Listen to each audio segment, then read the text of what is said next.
This particular project, I was approached by our client, who we do 1 or 2 of these a year. Mostly I'm an editor. I do color grading, I do opens and finishing projects. I don't necessarily do story, but occasionally a client will say, hey, can you help us produce this spot we're doing? Because they don't have a person like me on staff. It's a small agency. So they approached me. They do the branding commercials for power co-ops. So these are small power companies. So they approached me with a storyboard. So this is a 3-column storyboard where you've got a visual item, a description, power truck pulls up, lineman opens the truck door, and then there's a narrator that goes through the whole thing. There's no on-camera audio. So, and this is where you can get really screwed in a hurry putting together a budget on a spot like this, because it has a $16,000 budget, which is around what they were trying to spend. Normally, if it's just a 3-person crew and a camera, you can do that for $1,200 or $1,800 for a day. They gave me a sample spot that they wanted to use as a go-by, and they were going to steal 2 shots. There's a guy with a card.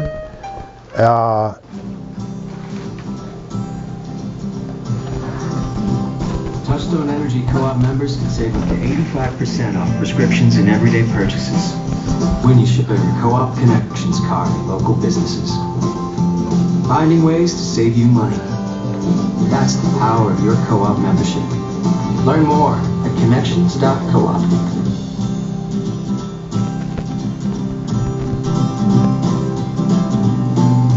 So that's a spot that's given to small co-op power companies by Touchstone, who provides spots for these type of customers, and they don't have to produce a spot. They can just put their tag on it. And so this is the lineman at the truck to shoot the shot of the truck at the house, setting up more silk to diffuse some of the sunlight coming in. And then I think the one on the right is a bounce card. So the sun's coming from the left. They're going to bounce some light onto the talent and screen some of the light on the front of the truck. And then there's the slider again in the foreground, so they can add some motion to the shot. So that was the production side of it. So this is all the production costs, which we tried to keep it around 10 grand worth, which is nothing. I put my time in for production, post supervision, and miscellaneous admin of 24 hours. So we saw that sample spot with him holding up the card, and then with him with the green shirt. Right? Saw that. We had first off, we did a rough cut where we took stills of the stock footage and just put them in there as placeholders to get the client to sign off on them. This was a preliminary color grade, and they wanted to add a little more contrast to some of it. Some of the things I don't like is the sky, which they ended up going, we're at the end of our budget, we really can't spend too much time. I wanted to get this sky to match a little better, but I had issues with his hat and his skin tone and his moving across the sky. I didn't want to make a traveling mask, although I did make a traveling mask when he walked up to the camera to bring his face out a little more. With his dark skin, it's just hard to light that, and with her, that's often an issue with such contrasting skin tones, to keep him from just being gone and dark to not making him too light. So I actually have a mask around his whole head with a different color grade and a soft edge that tracks forward as he walks up from the original, which you can't see, obviously, but most, like Time Warner Cable, wants 0 frame head and tail. It's exactly 30 seconds and no extra frames, and it's black. It's cut to cut. Or they want, some stations want 1 frame of black head and tail, so it's 30 seconds and 2 frames. And if it's not that, they'll reject it. They'll kick it out. They give us specs that we have to go by. We did, I think we did the hospital first. I don't remember, but it was 2 days. How many of these ads have you done? You mean this for this client, or I mean in my life? When I started, my first job out of college that was production related was at a TV station. And the TV stations are brutal. They're killer. They'll pay you $8 an hour. They'll make you work 20 hours a day. But you really learn how to do stuff in a flash and how to get it done quickly. I ended up working at a small market TV station in Ashland, Oregon for a couple years.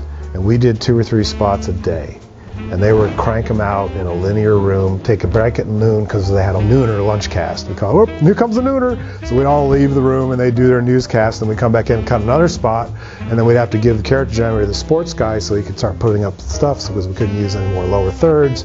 In that job for 2 or 3 years, I did about 1,200 spots, of which 5 or 6 ended up on my reel, and occasionally I show 1 or 2 of those, which are from the 80s, which are really a hoot. They're really funny spots.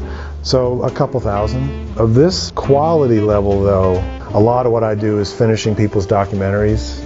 The last several years, a lot of documentary producers have worked in Final Cut 7. I used to have an Avid DS, which is a really high-end compositing system, like a Flame or a Flint or one of those high-end systems. And when the folks at Avid wanted another 60 grand to upgrade to HD, I went, nah, I'm just going to buy a Mac and do color grading. And so I spent $10,000, bought a G5 back then, and loaded it up with a couple $1,000s worth of plugins to do color grading and finishing for people's documentaries so I could get them ready for broadcast. And now, you know, I work out of a home studio in my house with a lot of equipment in a room with 30 terabytes on my desk, which I used to have in spinning drive arrays in an air-conditioned room, and spent plenty of money on rent and equipment and leases. And now, you know, I spend $50 a month on my Adobe license and buy a 3 terabyte hard drive every month.